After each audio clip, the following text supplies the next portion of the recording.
Les doy nuevamente la bienvenida a este tiempo de estudio bíblico en el Evangelio de Juan. Estamos en el capítulo 16 y en esta ocasión vamos a meditar sobre los versículos 5 al 7. El tema que tenemos por delante lo hemos titulado La promesa del Espíritu Santo. Así que, sin más preámbulo, vamos a hacer una lectura, como digo, Juan capítulo 16, versículo 5, que dice de este modo: Pero ahora voy al que me envió, y ninguno de vosotros me pregunta ¿a dónde vas? Antes, porque os he dicho estas cosas, tristeza ha llenado vuestro corazón. Pero yo os digo la verdad, os conviene que yo me vaya, porque si no me fuese, el Consolador no vendría a vosotros, mas si me fuere, os lo enviaré. Bueno, estos son nuestros versículos.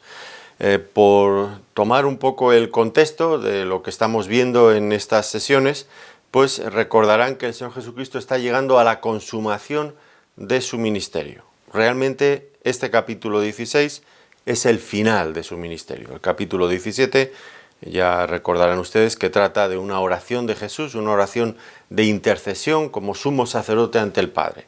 Pero lo que es la enseñanza a los discípulos termina en este capítulo 16. Así que el Señor está aprovechando hasta el último momento, hasta el último minuto, para instruir a sus apóstoles, a sus discípulos, para prepararlos para la nueva etapa que iba a comenzar una vez que Él partiera para el cielo, para estar en la presencia del Padre siendo glorificado allí. Así que había que prepararlos porque después de eso la responsabilidad de llevar el Evangelio, de proclamar el Evangelio de Jesucristo a todas las naciones recaería en parte sobre ellos, además de otras tareas que ya iremos viendo a lo largo de estos próximos estudios con la ayuda del Señor. Así que el Señor estaba preparándoles. Y al hacerlo, pues ya vimos, recuerdan ustedes en nuestro estudio anterior, que Él usaba de una total transparencia y honestidad. No les ocultó en ningún momento las dificultades. Les dijo que serían expulsados de las sinagogas, que incluso serían muertos por sus opositores, por sus enemigos, y efectivamente, pues todo esto ocurrió así. Y esto era una estrategia bien definida, bien delineada, calculada por el enemigo de nuestras almas. Esto ocurrió así. La sinagoga judía expulsó a los creyentes, pero no solamente hizo eso, sino que buscó la forma de impedir por todos los medios que los judíos que estaban en las sinagogas escucharan ese mensaje de salvación. Y no solo eso, sino que también la propia sinagoga, en todos los lugares donde fue posible, de esto tenemos testimonio en los Hechos de los Apóstoles con el apóstol Pablo, pues la sinagoga judía denunció ante las autoridades romanas a los creyentes. ¿Con qué finalidad? Bueno, pues con la misma, con la de limitar la extensión del Evangelio. Ellos no querían que de ninguna manera los creyentes, los cristianos, se beneficiaran de aquellos privilegios religiosos que el judaísmo tenía. Privilegios que eran muy importantes, que a Pablo y a los demás apóstoles les sirvieron de una manera extraordinaria para poder dar continuidad y avance rápido a la predicación del Evangelio. Por ejemplo, la exención de adorar al César u otras libertades religiosas también muy importantes. El Señor les advirtió de todo esto. Ahora, eso no cabe duda de que aunque les hubiera advertido, llegado el momento, pues indudablemente sería una prueba para su fe. Eso está fuera de toda duda. Y en ese momento tendrían que demostrar a quién eran fieles. Si eran fieles a un sistema religioso o a Cristo. Y va a ser duro. Ellos habían mamado, se habían criado en el judaísmo y ahora ser cristianos implicaba el rechazo de parte de la religión judía. Y con ello, pues todo lo que implicaba. Todos sus lazos familiares, sociales, laborales, todo quedaría en cuestión, ¿no? y sufrirían una oposición tremenda. Y entonces surge esta cuestión. ¿A quién iban a ser fieles? ¿A un sistema religioso o a Cristo? Bueno, esto sigue siendo una prueba también para cada uno de nosotros. Finalmente nos encontramos siempre con que es más cómodo servir dentro de una religión establecida con la aprobación y el visto bueno del Estado, que no ser seguidores de Cristo en medio de la oposición y del desprecio de las personas. Sería una prueba. Y el Señor pues sabía que ellos iban a luchar con todo eso. Pero por el momento también estaban luchando con otra cosa, y era con la propia tristeza que les producía los constantes anuncios que hacía el Señor de su inminente partida. Y esto, ya digo, les quebrantaba el corazón. Veamos entonces cómo el Señor trataba estos asuntos con la finalidad de animarles, de fortalecerles. Hemos titulado el siguiente punto: cuando el dolor nos impide ver la realidad. Cuando el dolor nos impide ver la realidad. Miren los versículos 5 y 6, que ya acabamos de leer, pero los volvemos a leer. Dice: pero ahora, dice el Señor Jesucristo, voy al que me envió, y ninguno de vosotros me pregunta, ¿a dónde vas? Antes, porque os he dicho estas cosas, tristeza ha llenado vuestro corazón. Si han seguido pues estas enseñanzas en el aposento alto, que ya se vienen extendiendo desde el capítulo 13, 14, 15 y ahora el 16 de Juan, pues ya han observado que los apóstoles estaban realmente muy activos a la hora de preguntar todo lo que no entendían. Sin embargo, hacía ya un rato, desde el capítulo 14, versículo 22, pues que habían guardado silencio. No habían vuelto a hacer ninguna pregunta. ¿Por qué? ¿Por qué ese silencio? Cuando antes estaban tan animados para hacer preguntas. ¿Será que ya lo entendían todo? Pues por lo que dice el Señor parece que no era esa la razón. No hacían preguntas por lo que Él dice porque estaban tristes por el anuncio de su partida. Y estaban tristes porque no estaban enfocando correctamente el asunto. No estaban entendiendo e interpretando bien las palabras del Señor Jesucristo. ¿A ellos qué era lo que les preocupaba? ¿Cómo veían el tema? Bueno, pues ellos pensaban exclusivamente en el dolor que les causaba el anuncio de la partida de Cristo. Ellos se veían inmediatamente solos. En parte lo entendemos, ¿no es cierto? Habían abandonado todo. Una vez Pedro le dijo: Señor, nosotros lo hemos dejado todo. Y era verdad. Y ahora el Señor se iba y les dejaba solos, después de que ellos lo habían dejado todo. Pues esto les causaba mucho dolor. Y pensando en su propio dolor, ignoraban todo lo que el Señor les estaba diciendo en cuanto a su partida. Y ahí estaba el problema.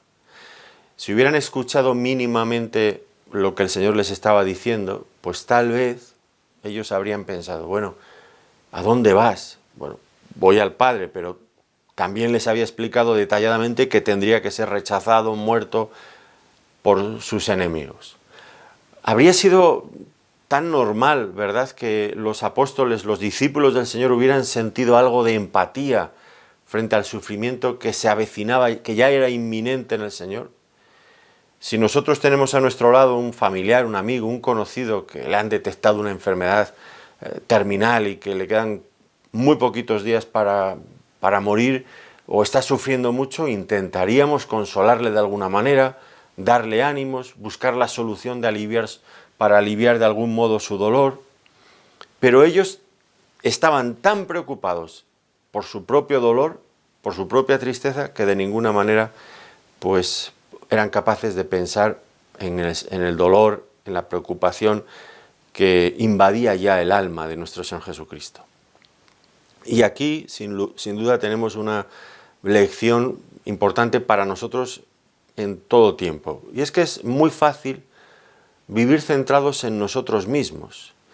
Y si lo hacemos, si estamos siempre centrados en nuestras circunstancias, en nuestros problemas, con mucha facilidad vamos a dejar de ver con claridad las situaciones que atravesamos. El dolor nos nubla la vista, pero además de eso, pues también nos va a privar, nos va a impedir ser útiles a otros que tal vez a nuestro alrededor están sufriendo mucho más que lo que estamos sufriendo nosotros.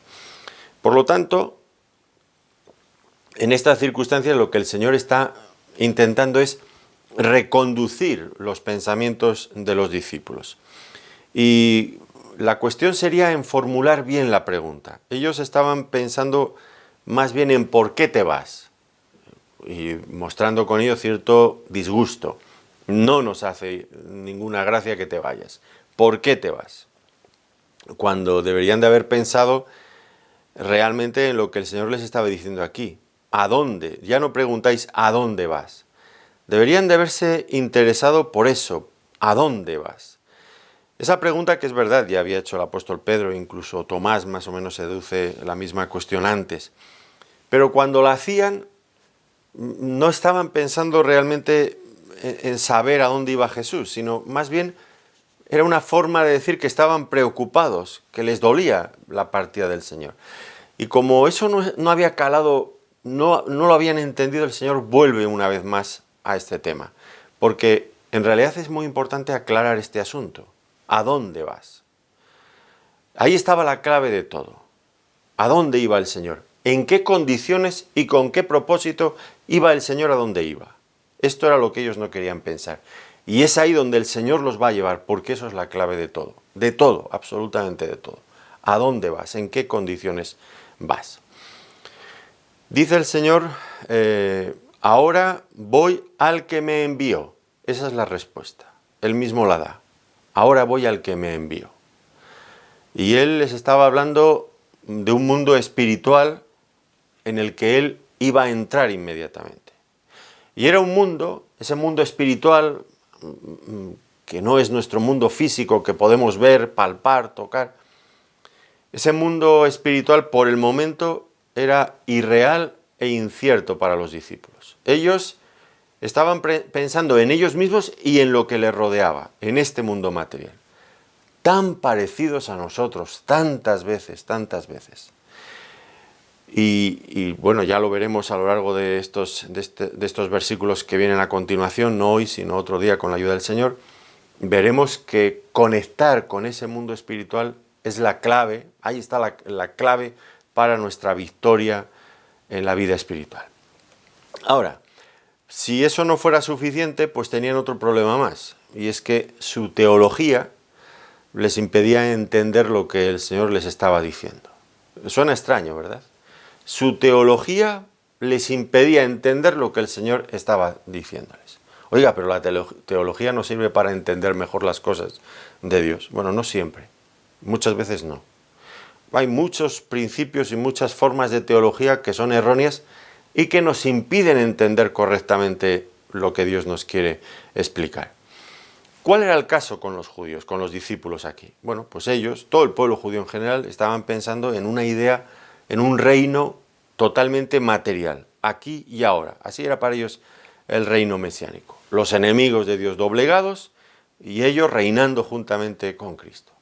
Entonces, si ese era su planteamiento, que lo habían absorbido desde su más tierna infancia, era su esperanza mesiánica, pues bajo ese punto de vista, ¿qué sentido podía tener la muerte del Mesías en la cruz a mano de sus enemigos? No tenía ningún sentido. Tampoco tenía ningún sentido que el Señor partiera para ir al cielo con el Padre, si de lo que se trataba era de establecer aquí un reino. Y por otro lado, esperar a que Él regresara, sin que Él les dijera cuándo iba a volver. Y esperar, ya llevamos 2000 años esperando, esperar a que Él regresara del cielo para establecer aquí su reino terrenal.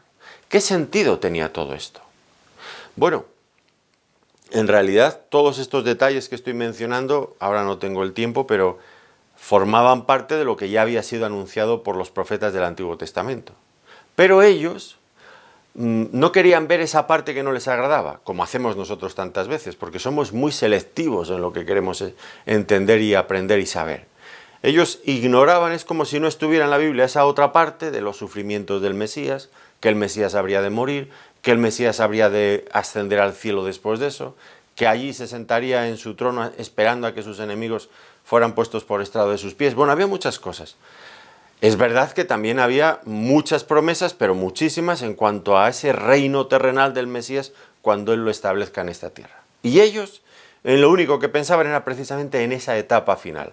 Todo lo anterior lo ignoraban, es como si no estuviera en las Escrituras. Así que realmente tenían un problema para entender ahora lo que el Señor les estaba diciendo, entenderlo y aceptarlo. Para poder hacerlo, pues lógicamente tendrían que despojarse de su modelo teológico. Un modelo teológico erróneo, equivocado. Y aceptar a cambio el modelo correcto que el Señor les estaba transmitiendo. ¡Qué difícil! ¡Qué difícil es esto, sin lugar a dudas! Cualquier persona que haya pasado por una experiencia así, por un proceso similar, sabe perfectamente lo difícil que es. Muchos de nosotros hemos sido criados en religiones de otros tipos y cuando se nos presentó el Evangelio hubo que hacer un proceso de renovación mental absoluto, cambiar todos nuestros conceptos, toda nuestra forma de ver la espiritualidad, a Dios, la salvación, tantas y tantas cosas, la Iglesia, todo cambia. Y es muy difícil a veces. Para personas que han estado muy integradas en su propia religión, pues ese cambio puede ser demoledor, muy duro, muy difícil. Esto era exactamente lo que les estaba pasando a ellos. Pero en tanto que no abandonaran su modelo teológico, no podrían avanzar en el conocimiento y disfrute de lo que el Señor les estaba diciendo. Ahora, entonces, ¿cuánto del discurso de Jesús, del Señor, en cuanto a su partida al Padre estaban entendiendo los discípulos en este momento? Pues realmente parece que muy poco. Sí que entendían, habían llegado a la conclusión de que cuando Él les hablaba de su partida, pues se estaba refiriendo a su muerte. Eso ya quedó claro en Juan capítulo 13, versículos 36 y 37. Pero no alcanzaban a ver que no acababa ahí su partida. Sí, su partida atravesaba por la cruz, pero llegaba mucho más allá, hasta sentarse en el trono en la gloria junto con su Padre, disfrutando de aquella gloria que había tenido desde antes de la fundación del mundo, tal como nos dirá luego en Juan capítulo 17, versículo 5. Él volvería porque ya habría finalizado completamente la labor, la misión que el Padre le había enviado. Ahora voy al que me envió, les dijo. Va al que le he enviado porque la tarea que le había enviado a hacer ya estaba cumplida. Todo esto no lo entendían, no lo captaban. Y no se daban cuenta de una cuestión que a veces tampoco nosotros la apreciamos, y es que las decisiones de lo que ocurre en este mundo no se toman aquí, en este mundo, sino que se toman en el cielo. Nosotros vemos muchas veces pues, las cosas que están pasando a nuestro alrededor y a veces pensamos, bueno, si tal gobernante no estuviera, si tal otro tomara aquella decisión, si saliera un partido diferente que esto, pues podría la vida ser distinta. Y pensamos que todo se decide aquí abajo, pero en realidad se decide en el cielo. Lo que ocurre en el mundo está controlado por el soberano Dios del cielo. Él permite ciertas cosas y no permite otras. Y entonces, puesto que las decisiones importantes de este mundo se toman en el cielo, el Señor Jesucristo tendría que regresar a ese centro de poder universal, donde Dios está sentado en su trono y sentarse allí. Y allí es donde tendría que presentar su muerte, su resurrección, toda la obra que Él había realizado en este mundo. Presentarlo en el cielo. Bueno, de esto nos habla bastante el autor de Hebreos.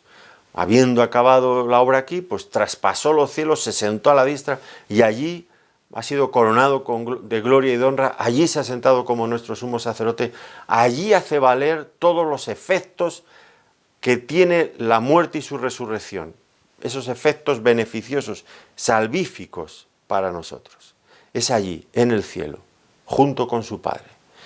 Es el broche de oro, la culminación de su ministerio. Y esto era el problema de los discípulos entonces, que ellos no lograban entender, no lograban tener una visión completa de conjunto de lo que significaba la obra de la cruz. Su muerte, su resurrección para salvarnos, para librarnos, limpiarnos de nuestros pecados, su ascensión al cielo para ser coronado de gloria y de honra y establecer un periodo de gracia para las personas, para que se conviertan, acudan a Dios y sean salvados antes de que Él regrese a este mundo para juzgarlo. Pero como digo, ellos seguían pensando en términos puramente materiales. ¿Por qué Cristo tenía que partir? ¿No sería mejor que se quedara en este mundo para que él mismo participara en el testimonio en cuanto a su persona y en cuanto al Evangelio? Así que, sumidos en su dolor, pues no podrían andar, en fin, no creían que pudieran andar sin el Señor en esa tarea que les había encomendado. Por lo tanto, tenemos este primer punto, cuando el dolor nos impide ver la realidad. Ahora vamos a un segundo punto que tiene que ver con bendiciones en los problemas. Miren ahora el versículo 7, que dice así: Pero yo os digo la verdad, os conviene que yo me vaya, porque si no me fuera, el Consolador no vendría a vosotros, mas si me fuere, os lo enviaré. Bueno, ya estamos viendo que la superación de la tristeza y del miedo que tenían los discípulos era uno de los propósitos centrales de todo el discurso del Señor Jesucristo. Ha empleado muchos argumentos y mucho tiempo en esto, y sigue haciéndolo. Ahora, prestemos atención entonces a la frase que utiliza aquí. Pero yo, con la que introduce esto que estamos viendo. Una frase solemne. Pero yo os digo la verdad. ¿Por qué utiliza esta frase? Bueno, en contraste con los planteamientos equivocados de los discípulos, ahora el Señor dice: yo os voy a decir la verdad. Les va a mostrar la forma correcta de entender lo que el Señor les estaba diciendo. Y vamos a ver una vez más que aunque ellos no estaban pensando en el Señor y en su dolor, el Señor sí que estaba pensando en ellos. Miren lo que dice: os conviene que yo me vaya. No piensa en su propia conveniencia, está pensando en lo que les conviene a ellos.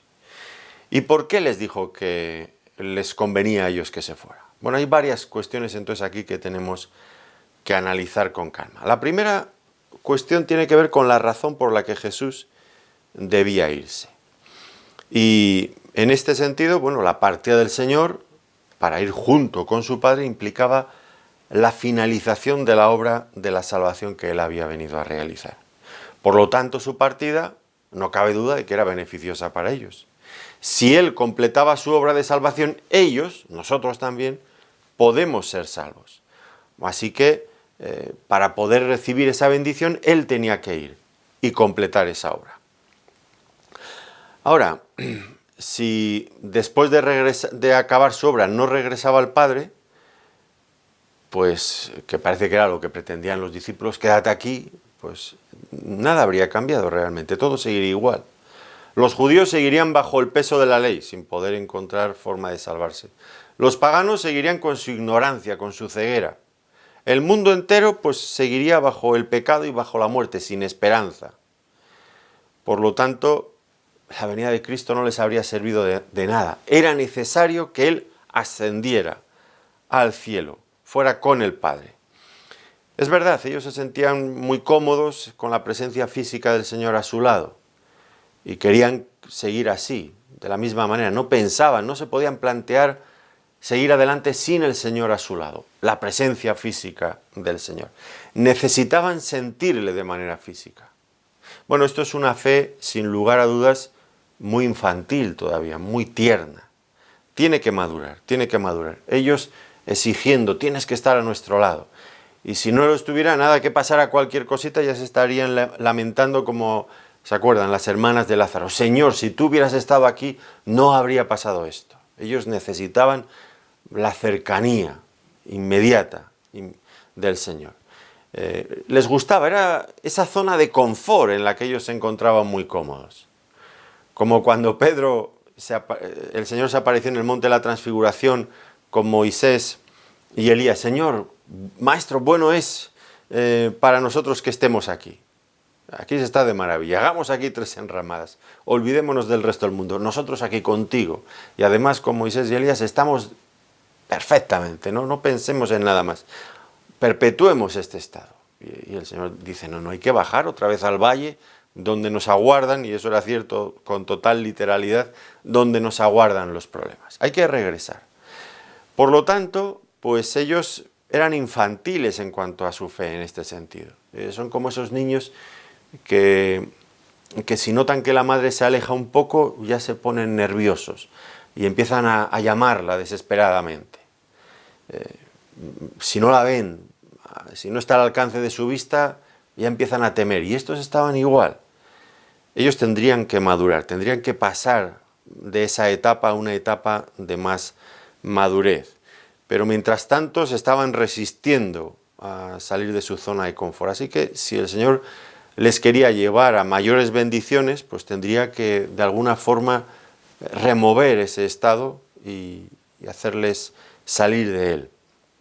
Y para ello, bueno, pues el Señor va a usar varias razones. Una de ellas es esta, ¿no?, que vemos aquí tan importante. En los propósitos divinos había un orden establecido en el seno de la Trinidad, en la eternidad, que una vez que el Hijo cumpliera su misión y ascendiera al cielo, Dios desde el cielo enviaría su Espíritu Santo para validar la obra que él había conseguido, todos sus beneficios en los hombres. Por lo tanto, si ellos querían disfrutar de esos beneficios, tendrían que dejar partir al Maestro. Su regreso al cielo era la condición indispensable para que el Espíritu Santo pudiera venir a ellos. Pero ellos seguían en lo mismo, magnificando sus problemas.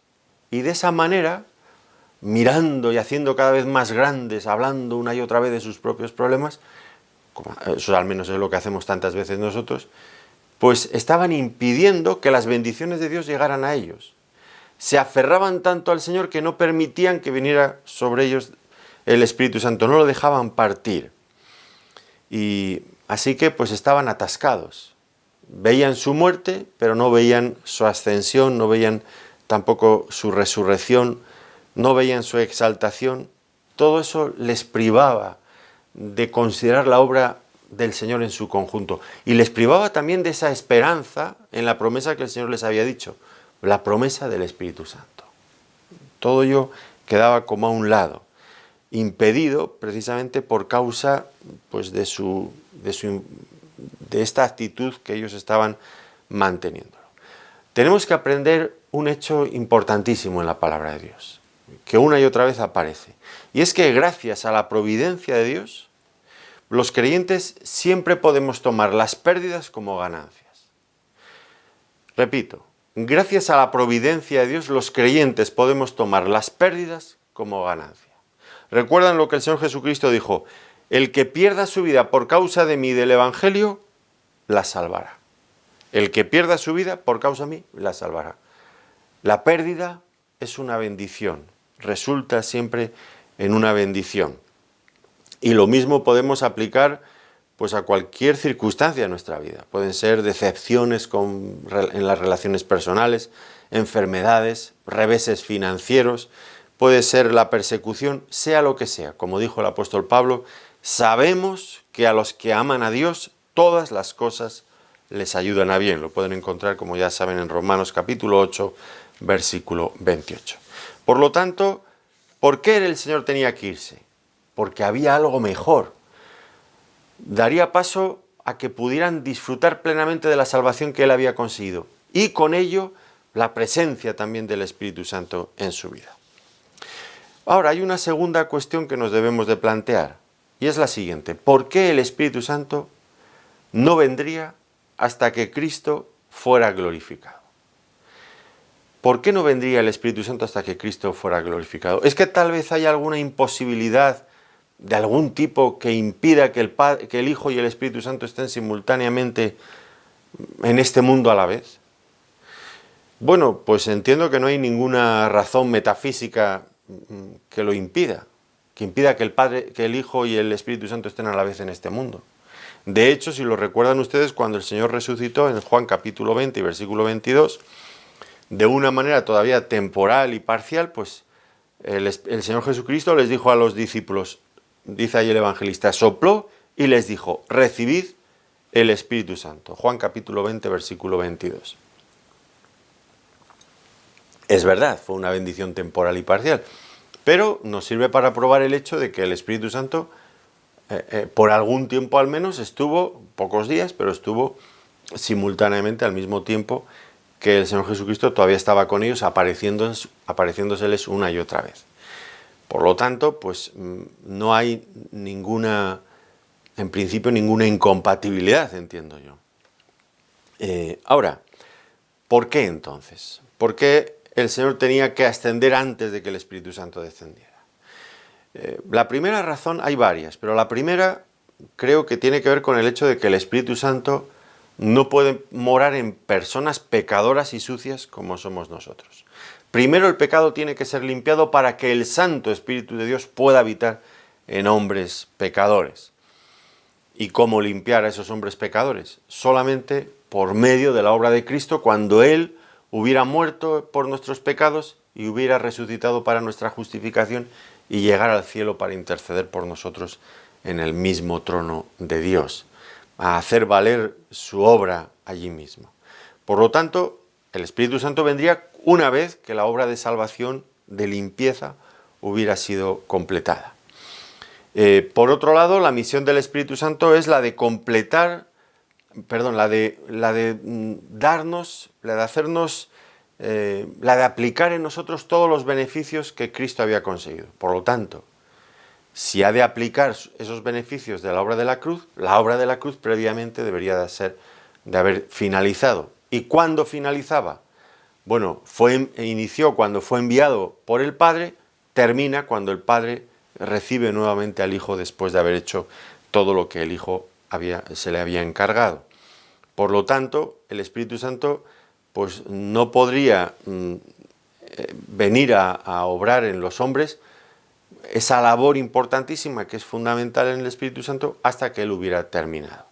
Por otro lado, fíjense, capítulo 16, de Juan, versículo 14, aquí se nos dice cuál es la labor principal del Espíritu Santo una vez que el Hijo hubiera vuelto al Padre. Dice, Él, el Espíritu Santo, me glorificará, porque tomará de lo mío y os lo hará saber. La labor del Espíritu Santo es revelarnos a Cristo y su obra completa. Tomará de lo mío y os lo hará saber. Todo lo que Él ha conseguido, eso nos lo hará saber. Y nos lo dará para que lo podamos disfrutar. ¿Con qué propósito todo esto? Bueno, pues con la finalidad de que nosotros lleguemos a conocer plenamente a Cristo y podamos de ese modo adorarle, glorificarle de una forma adecuada, agradable para Él. Por lo tanto, pues todo eso sería imposible antes de que el Hijo hubiera ascendido al cielo. Por otro lado, otra de las razones tiene que ver con el hecho de que el Señor muchas veces había hablado de la promesa del Espíritu Santo y la había relacionado con ese otro hecho, con el de terminar su obra en este mundo, resucitar de entre los muertos y ser exaltado a la gloria eterna. Por lo tanto, cuando el Señor Jesucristo ascendiera al cielo y enviara el Espíritu Santo, la presencia del Espíritu Santo en este mundo sería una evidencia incontestable de que el Señor estaba en el cielo. Si el Espíritu Santo estaba en este mundo, tal como Él había dicho, es porque Él previamente había ascendido al cielo. Así que cada vez que detectamos la presencia del Espíritu Santo en los creyentes, pues eso es una evidencia de que el Señor ha ascendido triunfante y glorioso al cielo después de haber vencido la muerte, de haber salido del sepulcro. Y esto tiene una importancia y una trayectoria muy larga, ¿no? Porque muchas veces las personas se preguntan, ¿y cómo puedo estar yo seguro de que Cristo resucitó?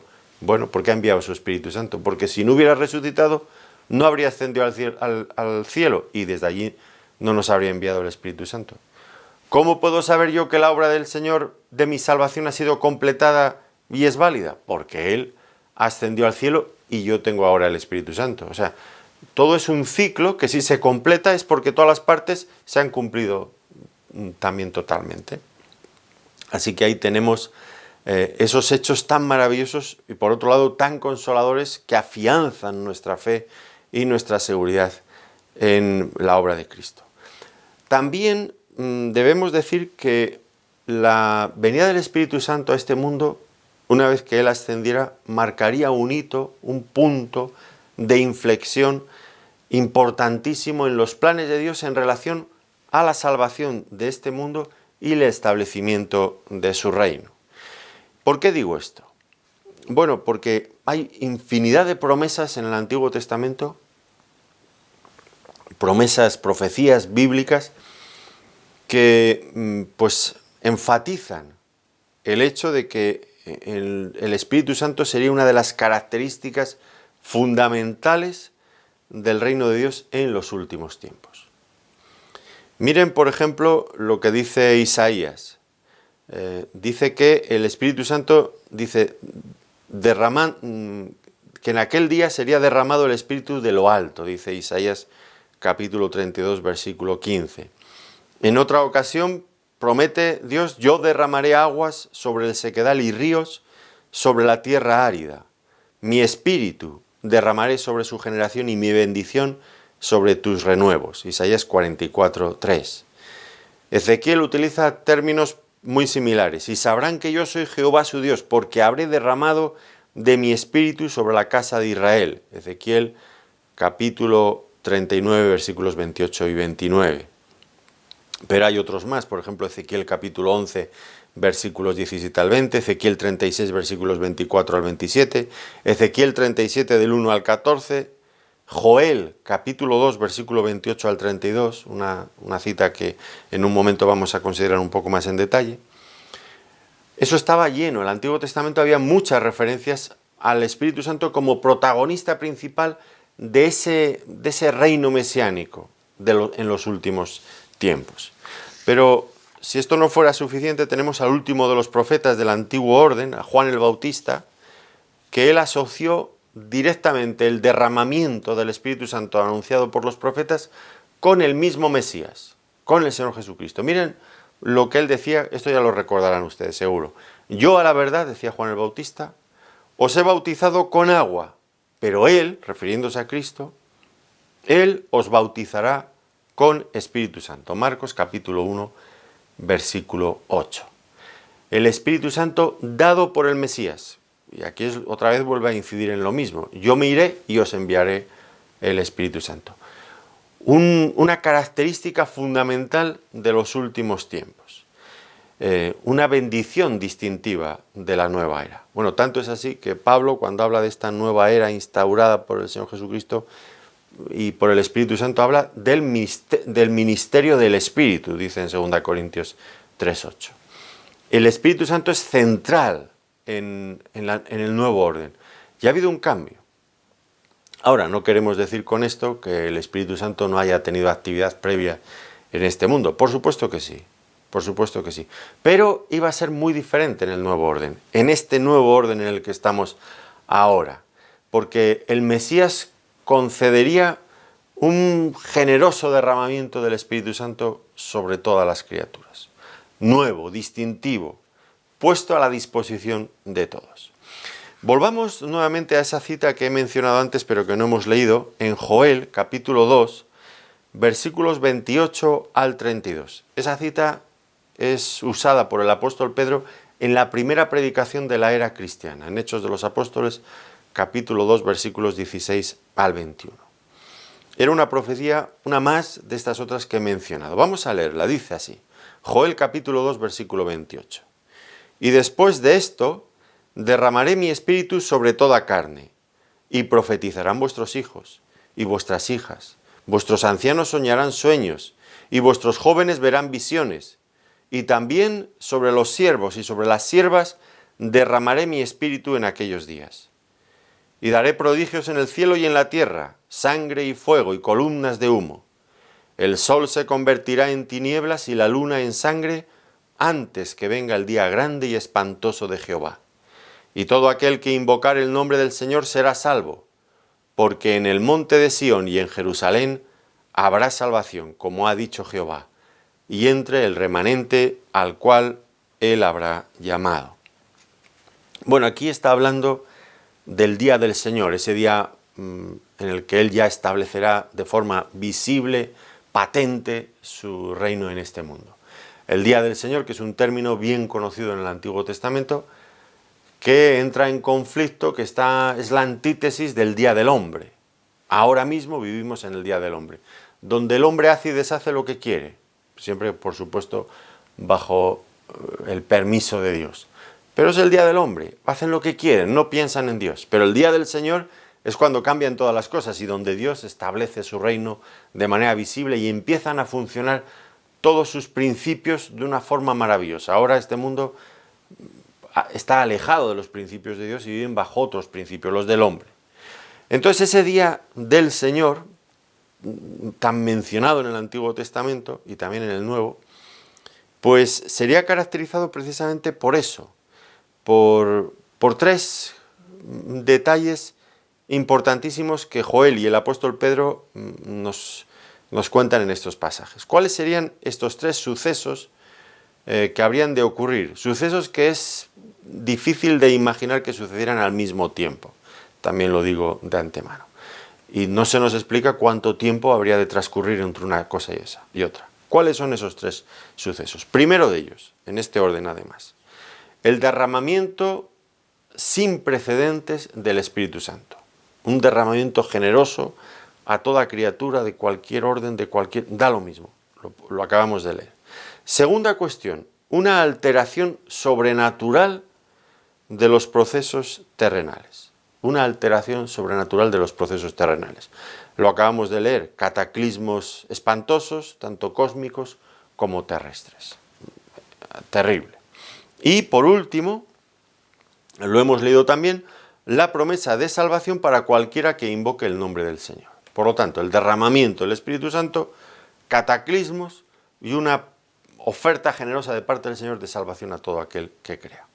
Son tres cosas que, como digo, pues es difícil ver que ocurran en el mismo tiempo. Por supuesto, no tuvieron lugar, tal como Pedro dice, hoy se ha cumplido esto aquí. Dos de las cosas sí que se estaban cumpliendo, pero la tercera no. Me refiero a los cataclismos. Pero sí que dos de esos dos aspectos sí que se estaban cumpliendo ya. Y Pedro lo anuncia con toda autoridad y seguridad. Dice, esto, habitantes de Jerusalén, allí en aquellas calles de Jerusalén donde estaba predicando, esto se ha cumplido ahora mismo. La primera parte de esta promesa se ha cumplido. Y por lo tanto os podemos anunciar la tercera parte, y es que hay salvación para cualquiera que invoque el nombre del Señor. Ya algunos habían recibido el Espíritu Santo y estaban hablando en lenguas. Algunos interpretaron que habían bebido vino en exceso. Pero él dijo, no, mirad qué horas son. No es esto es el cumplimiento de aquello que dijo Joel. Han recibido el Espíritu Santo. Pero no lo han recibido en exclusividad, sino que cualquiera de vosotros puede también recibir el Espíritu Santo. Fíjense lo que les dijo en Hechos de los Apóstoles capítulo 2 versículo 38. Pedro les dijo, arrepentíos y bautícese cada uno de vosotros en el nombre de Jesucristo para perdón de pecados y recibiréis el don del Espíritu Santo. Así que él les estaba ofreciendo esa bendición, la presencia del Espíritu Santo en sus vidas, lo cual sería una señal de que ya eran hijos de Dios, que habían recibido el perdón de sus pecados, pero más también, sería una garantía de que tendrían una herencia infinita e incorruptible y serían librados de esos terribles juicios que vendrían el día del Señor. No tendrían temor de su llegada, todo lo contrario, la anhelarían gozosos porque ellos estarían gobernando juntamente con Cristo. Por lo tanto, esto se estaba cumpliendo allí. Falta el otro incidente, la otra cuestión, la alteración sobrenatural de los procesos terrenales. Porque, el día del Señor es un día muy amplio, es más que un día, es un paréntesis, es una época, y es en la que estamos ahora mismo. ¿Cuánto va a durar? No lo sabemos, pero cuando se vaya a finalizar esto otro que falta, se cumplirá sin lugar a dudas. Ahora, en cuanto a esta bendición del Espíritu Santo, debemos de notar que es una bendición universal. Dice, derramaré de mi Espíritu sobre toda carne. Y aquí hay un cambio asombroso frente a lo que ocurría en el Antiguo Testamento. En el Antiguo Testamento, ciertas personas muy escogidas, pues, recibían el Espíritu Santo que les inspiraba para hacer pues, ciertas tareas difíciles que requerían de mucho poder, o también para transmitir palabras proféticas, palabra de Dios. Podemos recordar a Bezaleel, que fue el que al que Dios dio su Espíritu Santo para hacerle hábil en la construcción de toda obra de arte dedicada al tabernáculo, o también jueces como Otoniel o como Gedeón o incluso el mismo Saúl, aunque son extraños, pues fueron capacitados por el Espíritu Santo para enfrentar enemigos, a veces incluso para profetizar. Pero ahora el Espíritu Santo iba a hacer algo diferente, no iban a ser personas escogidas, porque son muy poquitos de los que se nos dice que esto ocurrió, sino que ahora pues el Espíritu Santo es dado a todos de manera indiscriminada, hombres, mujeres, ancianos, jóvenes, siervos, siervas. No se mira ya esto, es sin distinción alguna. Por lo tanto, pues sería el Espíritu Santo, la venida del Espíritu Santo, pues sería una gran bendición. Y aquí tenemos la razón por la que no podría venir hasta que el Hijo fuera glorificado. Ahora, tercer punto, ¿por qué convenía que se fuera el Señor? Por el momento el Señor les dice, os conviene que yo me vaya, porque si yo no me fuera el Consolador no vendría a vosotros. Pero solamente les anuncia esto. Tampoco les da más detalles de por qué eso era más conveniente para ellos, simplemente asegura un hecho, os conviene. Cuando yo me vaya vendrá el Espíritu Santo. Nosotros ahora ya vivimos a este lado de la historia, tenemos una revelación ya completa que nos permite conocer con bastante más profundidad todas las implicaciones de lo que el Señor Jesucristo estaba diciendo aquí. Y nosotros sabemos la enorme, la increíble bendición que es la presencia del Espíritu Santo, todo lo que ha traído a nuestras vidas. Podemos pensar en varias cosas que ellos, desde luego, ya podrían empezar a valorar. Por ejemplo, el hecho de que Cristo hubiera seguido en esta tierra, pues limitaba mucho su ministerio, porque su presencia corporal solamente podía estar en un sitio en un momento a la vez. Mientras que el Espíritu Santo, pues es omnipresente, no tiene esa limitación y puede estar en todos los sitios, en el corazón de cada creyente, en todos los lugares al mismo tiempo. Por lo tanto, pues esto sería una bendición importante para ellos. Les convenía entonces que el Señor se fuera y que en su lugar el Espíritu Santo les sustituyera. Eso sería un cambio en el que ellos saldrían ganando enormemente. Por otro lado, pues la ausencia física del Señor les ayudaría a crecer en la fe. Ellos, como antes he mencionado, pues estaban en esa zona de confort bajo el cuidado protector del Señor. Y cuando estamos bajo el cuidado protector de otros, pues es más difícil crecer. Los hijos muchas veces intentamos enseñarles muchas cosas mientras están en la casa y a duras penas a veces las entienden. Pero es salir de casa y tener que empezar a ser autónomos, encontrar un trabajo, administrarse ellos solos, alquilar una casa, una vivienda, lo que sea. De repente en un mes han madurado increíblemente. Les ha venido bien, decimos, salir del nido, porque se han tenido que espabilar. En la iglesia muchas veces pasa lo mismo, cuando está el pastor que lo hace todo, que se ocupa de todo, los creyentes están muy cómodos. Un día el pastor se pone enfermo, tiene que viajar, y entonces ellos tienen que despertar y empezar a ponerse las pilas y a trabajar, y despiertan y funcionan mejor. Bueno, esto les pasó a los apóstoles. Una vez que el Señor fue al Padre, pues ellos crecieron de una manera asombrosa y en muy pocos días. Crecieron en conocimiento, crecieron en esperanza, en celo, en valor, bueno, estaban irreconocibles. 50 días después, en Pentecostés, de que el Señor Jesucristo hubiera ascendido, hubiera resucitado, ya había ascendido, hacía 10 días, pues estaban irreconocibles, como digo. Y todo esto es posible por la obra interior, muy efectiva, del Espíritu Santo en nosotros. Esa obra que ya el Señor les ha ido dando pinceladas, o sea, que cosas tenían que saber y entender. No sé si las encajaban todas ellas, pero estaban allí en su cerebro. Con el tiempo las entendieron, sin duda. ¿Qué cosas haría el Espíritu Santo? Bueno, la primera de ellas ya se lo había dicho, en Juan capítulo 14, versículos 16 y 17, es que habitaría de manera permanente en ellos. Estará con vosotros y en vosotros siempre. Eso sería una cosa maravillosa. Por otro lado, Evangelio de Juan, capítulo 3, versículo 5, nacerían de nuevo, serían regenerados, tendrían una nueva vida por el Espíritu Santo, nacer de nuevo por el Espíritu Santo. Les daría un nuevo poder para cumplir la ley de Dios. Esto lo dice Pablo en Romanos capítulo 8, versículo 4. Todas aquellas imposiciones que antes eran imposibles para ellos, pues ahora con la ayuda del Espíritu Santo les capacitaría para poder cumplir todo ello. Les guiaría también a adorar a Dios. Se lo dijo el Señor Jesucristo a la samaritana. Dios busca verdaderos adoradores que le adoren en espíritu y en verdad. También les instruiría y les guiaría a toda la verdad. Lo vemos en Juan capítulo 14, versículo 26, y en este capítulo 16 en el versículo 13 también. Les capacitaría para predicar el Evangelio con denuedo. Hechos de los Apóstoles 1.8, que es el versículo central, a mí me parece que resume todo el libro de los Hechos. Y recibiréis poder cuando haya venido sobre vosotros el Espíritu Santo y me seréis testigos en Jerusalén, en Judea, en Samaria y hasta lo último de la tierra. El Espíritu Santo les capacitaría para predicar el Evangelio con denuedo, incluso dentro, en medio de las persecuciones. Lucas capítulo 12, versículos 11 y 12. El Espíritu Santo les capacitaría con dones para servir en todos los ministerios que el Señor les mandara. En fin, el Espíritu Santo tendría una labor increíble dentro del corazón de los creyentes. La tendría en ese momento, la tiene ahora en cada uno de nosotros.